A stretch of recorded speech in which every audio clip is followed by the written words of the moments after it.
Does it feel like you're just going through the motions? So that hobby that used to be your escape, it now feels like a chore. That favourite food, it might as well be cardboard. And that song that always used to give you goosebumps, now it just sounds like noise. If you feel like you're living life in grayscale, watching your own story behind a thick pane of glass, you're not broken. And you are definitely not alone. What you're feeling actually has a name. It's called anhedonia. And it's a sign that your brain's self-preservation system has gone into overdrive. Anhedonia isn't about being sad, it's a profound lack of feeling, the inability to actually experience pleasure. If you're wondering why you can't feel anymore, and more importantly, how to start feeling again, you are in the right place. So subscribe to stay connected as we unpack the science of anhedonia and discuss practical, research-backed steps to reconnect with life. For a long time, this feeling of nothingness has been one of the toughest parts of depression to treat, but we now understand more than ever about the neurobiology behind numbness. In this video, we're going to break down the science of why you feel this way, and more importantly, we're going to give you first actionable science-backed steps that you can take to start feeling like you again.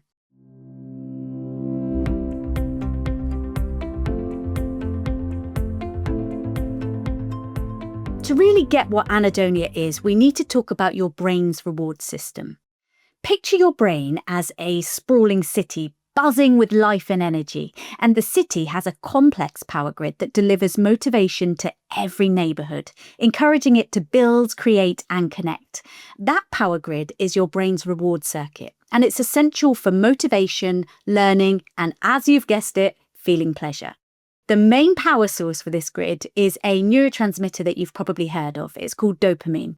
Dopamine gets a lot of press about being this pleasure molecule, right? So that's one of the biggest misconceptions in pop neuroscience. It's actually way more accurate to call it the motivation molecule. Dopamine is less about liking a reward and more about wanting it. It's the chemical that sparks the anticipation and the drive that makes you think, I want this. It's the engine that gets you to chase the goal, whether that's eating a meal, finishing a project, or talking to a friend. The pleasure you get from actually doing the thing is the result, but dopamine is what gets you off the couch in the first place. So what is anhedonia? It's what happens when that power grid goes down. It's not that pleasure has disappeared from the world. It's that your brain has lost its ability to anticipate it and the motivation to go get it. The power lines connecting your intention to a potential reward have just been cut. Your brain's reward system can become underactive, especially in areas like the prefrontal cortex. This isn't a personal failing or a lack of willpower. It's a biological state, like a city during blackout. The lights are off, the streets are quiet, and the whole system is in low power mode. You just don't feel like doing anything because the very system designed to make you want to do the thing is temporarily offline. So what is it that causes a citywide blackout in your brain? It's complicated and different for everyone, but research points to a few usual suspects that can throw your reward system out of whack. First up is chronic stress and burnout. Think of your brain's stress response like the gas pedal in a car. When you face a short-term stressor, you hit the gas, your body releases a hormone like cortisol, and you get a jolt of energy to handle it. Once that threat is gone, you take your foot off the pedal. But in our modern world, we're often dealing with chronic stress, work deadlines, money worries, relationship drama, and the 24/7 news cycle. Your foot is slammed on the gas day in and day out. And this constant flood of cortisol is exhausting. So your brain, in an act of self-preservation, starts to become less sensitive to everything. It's a process called downregulation to protect itself from being overwhelmed. It dulls down our dopamine receptors, so your reward system becomes less responsive. Not because it's broken, but because it's trying to save energy from the relentless on-signal of stress. The result?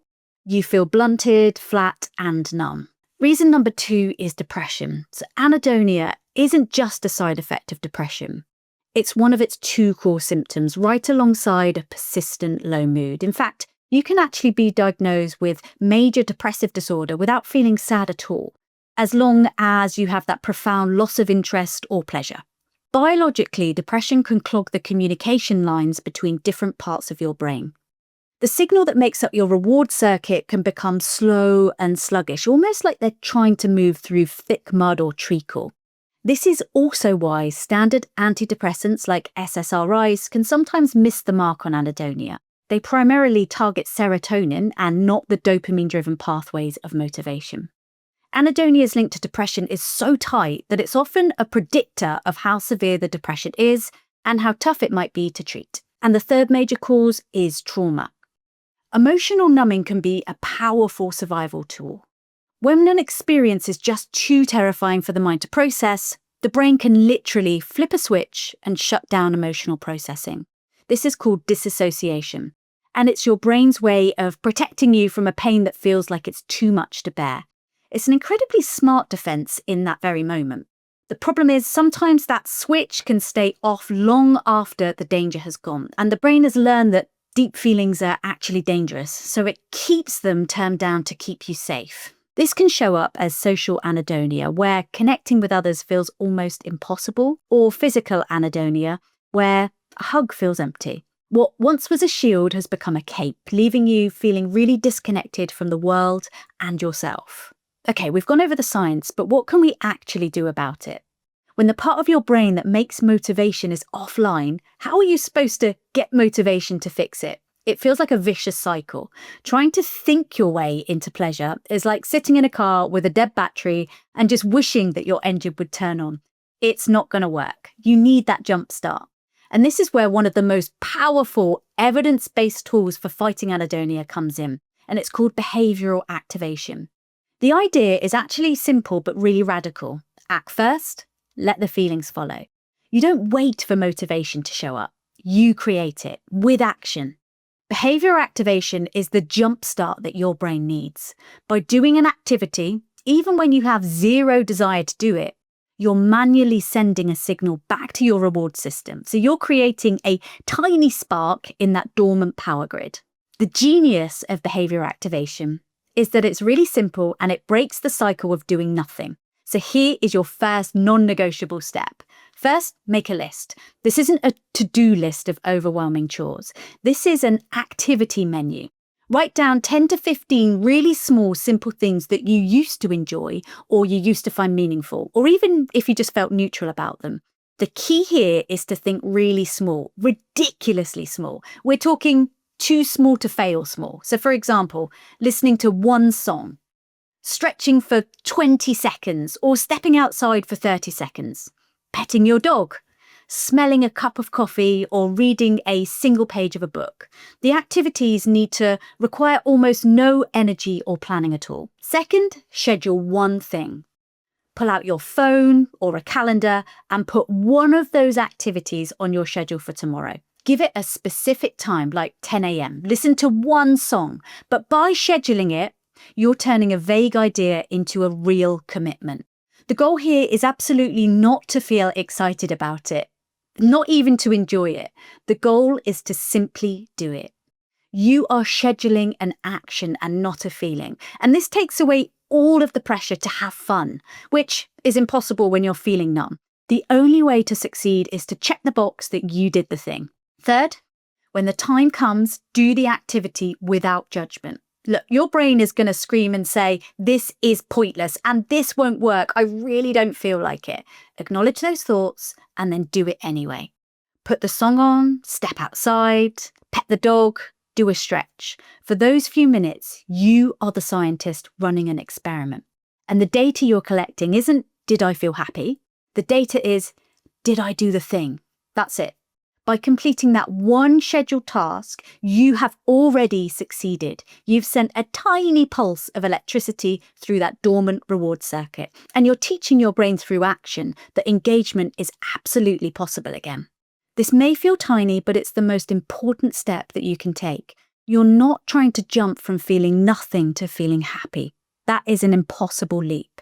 You're just taking the first step from nothing towards something. Each time that you check off one of those tiny schedule activities, you are rebuilding a pathway. You're laying down one new wire in that powered down city. And over time, with consistency, one wire connects to another, and slowly, gently, the lights begin to flicker back on. Feeling nothing is a sign and not a sentence. It's a sign that your brain is trying its best to protect you. It's been overwhelmed by stress, depression, or trauma. And it's a biological state of self-preservation and not a flaw in your character.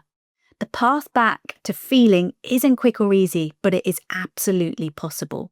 Recovery doesn't have to happen in one big happy moment. It happens in the small, deliberate, and sometimes boring steps you just have to take when you have no motivation at all. And at Reorigin, we can help you take that step.